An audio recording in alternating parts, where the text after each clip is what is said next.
Hello, everyone. This is Tom Grisak. I'm a realtor here in the Dallas, Texas area. My team is the Grisak Group. We have 8 outstanding agents who represent buyers and sellers. And I'm at the point that in my career that with some help from all of our agents that are doing such a great job, and Erin Hickman, who's actually doing a lot to run our team now, I have some time to do some informative videos that I've wanted to do over the years. I used to do these in writing, and I can get a little wordy on those. So I've decided I'm going to put my thoughts down on videos, and hopefully this information I'm going to give you will be helpful. I'm going to always try to keep it relevant and information that you, either as an agent or as a buyer or a seller, might be interested to know how we work, how we, our philosophies. Some of the problems I've run into over the past 35 years, both in commercial and residential. I've had so many experiences, and over the years, I've taken many notes about how they came about, how we resurrected the deals that I've lost, what happened, and it'll give you a pretty good idea, I think, of the luxury market, what we see that maybe you're not seeing in other markets. So I'll be talking about that a little bit. The first one I'm going to talk about is personal property. And personal property, when you sell a home, the personal properties consider things like your chairs, your furniture, your paintings, things that you're going to be taking with you. They're not attached to the home. You can take anything with your home with you, even if it's attached, as long as you disclose on the seller's disclosure notice and on the contract that you're taking that item with you. But if it's screwed in, bolted in, concreted in, that's considered part of the real estate. It's not considered your personal property. And that'll be something that early on we'll be talking about when we list a home. The buyer agent will want to know what the seller's taking with them. It can be a little bit tricky. For example, the brackets that hold speakers, they're actually physically attached to the home, but the speakers may be just hung on those brackets, so they are not part of the home. But buyers can get pretty testy about that when they see things that they think should go with the house and it really entice them to buy it, and they're not. So luckily, only one time in my entire career did we have a problem with that. And one of these days, I'll explain what happened there. It was basically, it was a misunderstanding. The buyer misunderstood what area we were talking about, but that convinced me even back then that we need to stay out of the personal property business as agents. So I'm going to give you an example here of a case that almost cost me a $1.6 million sale the second time, and it did cost me the first sale at $1.6 million. This picture you see here it's a beautiful home in Fairview. We sold 4 or 5 years ago, like $1.6 million. And when the buyer came in and we had gone under contract, no, I don't think we actually went under contract. We had agreed on all points, and the buyer came back and said, I want that wall cabinet. Would you throw that in for me?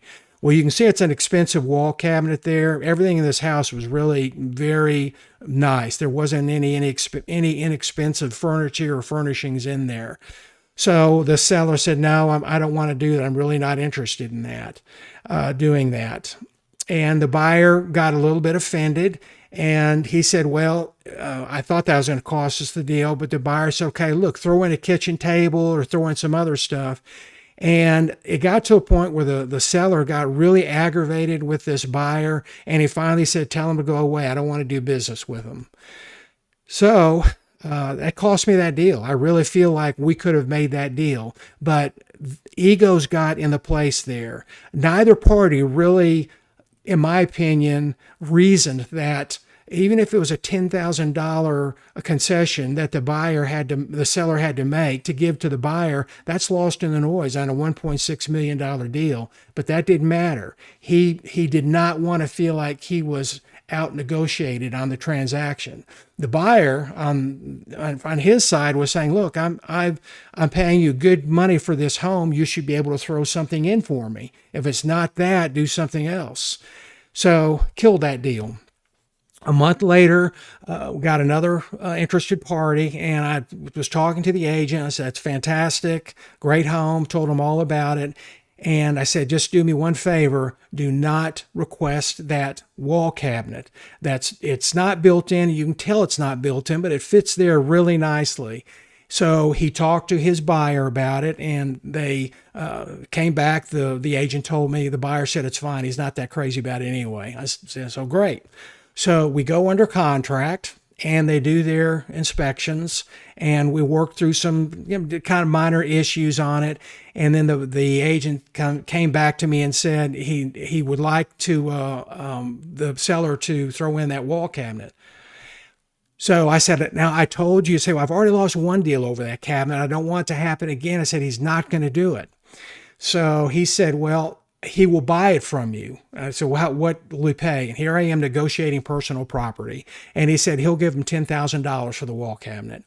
So went back to the seller. The seller said, "No, I'm not going to sell that wall cabinet." Now, I don't know what that wall cabinet cost me. If I were the seller, I'd say, "Look, you can have it, fine," but that's, people handle things differently. So as it turned out, the buyer went ahead. He relented on it. He closed on the deal. The seller didn't sell it to him, and we ended up making it. So what's ironic is after the closing, 2 or 3 days after the closing, the seller came to me and said, "Go to the buyer and see if he'll pay $5,000 for that wall cabinet." So it just, that kind of reinforced the fact that there was more going on there than just the cost. It wasn't an emotional piece of furniture. It was a win-win situation. And I don't think the buyer ever did buy that cabinet, so he took it with him. But that's the problem you have when you start talking about negotiating personal property. And I'm going to share with you how we like to handle that, what we do. We don't like to handle personal property contracts. There is an addendum. It's called the personal property addendum to the contract of sale, and those are dangerous, in my opinion. First of all, I don't want our agents or me, if I'm working the deal, to be liable for making sure when they say, "I'll pay you $5,000 for a sofa, downstairs game room, up against the wall, facing the window." I don't want to have to commit that to writing. I've got enough responsibilities I have to take care of in the real estate transaction. I don't want to get into that on the personal side. They're not related in any way, so we tell the buyers and the sellers right up front, don't make that part of the deal. We're telling you right now, it becomes a very fine area that some people will, that you can lose a deal over it. And when you tell them that, usually they're okay with it because we do have a solution for it. As I said, we're adding one more layer of liability to ourselves, which we don't want to take on. One more thing the buyer and seller have to agree to after they've negotiated the price. I don't think any buyer really makes an offer based on a home and includes things that are personal property in that home as part of the value of that home, unless they're coming in and saying, "I want to buy all your furniture." It's, let's say, $100,000 worth of furniture. Then you've got a real problem there. Egos, as I said, they come into play, and someone can get their feelings hurt. The buyer's thinking, "Listen, I'm paying you top dollar for this home. You need to make a concession to me." That's kind of our culture. Do something for me. Throw something my way. And the seller's thinking, "I'm selling this home for less than I wanted. So why should I give you a break on what I paid full value for? Now you're trying to get it for me for 50 cents on the dollar." I said, "I'm not going to do that." And all of a sudden, a transaction that was going smoothly, you start running into problems. So, the biggest thing is lenders don't want to see that personal property addendum. The lender is making their loan based on the value of the home. And if it's a $1.6 million home and you've got $100,000 of furniture that the seller is giving to the buyer, it's really not a $1.6 million home. It's a $1.5 million home plus the cost of the furniture, whatever it is. So we avoid those little things. I could see agents putting that in there, but we've had many, even on small items, we've had lenders come back and say, we don't want to know anything about the personal property. Take that out of the contract. So we just do it. But there are ways to handle that personal property transfer from the seller to the buyer. Here's what we do. We tell the buyer and seller right up front, stay away from it. As I said, negotiate that, but don't negotiate it right now. We ask them to wait until the option period has expired. The option period in Texas on option contracts is the amount of time that the buyer has to make their decision whether they want to move forward with a home. They can terminate the contract for any reason whatsoever. They can wake up one morning and on the wrong side of the bed and say, look, I'm terminating the contract, and they're not going to lose their earnest money. The only thing they're going to lose will be their option fee, and that could be as little as $100. So it isn't a big deal. But if you're negotiating that personal property during that option period, you are at risk of losing that because those feelings can be bruised before the buyer has really committed to the home. So we say don't do it during the option period. Another thing is we leave it to them. We're not going to get into the personal property. I don't want to be responsible for going in and tagging furniture and saying this is $500, this is $300, and then the buyer comes back and says, well, I don't think that's worth it. I'll go $300, and then the seller gets upset because they paid $1,000 for it. It's just it's a real risk on contracts. But we ask them to, first of all, talk about it after the option period is over. At that point in time, the buyer is usually committed to the home, and the only thing left at that point is whether they're going to be able to get their financing or not. So feelings aren't bruised. They've already, in their mind, settled on the price of the home, and the personal property isn't going to become an issue between them.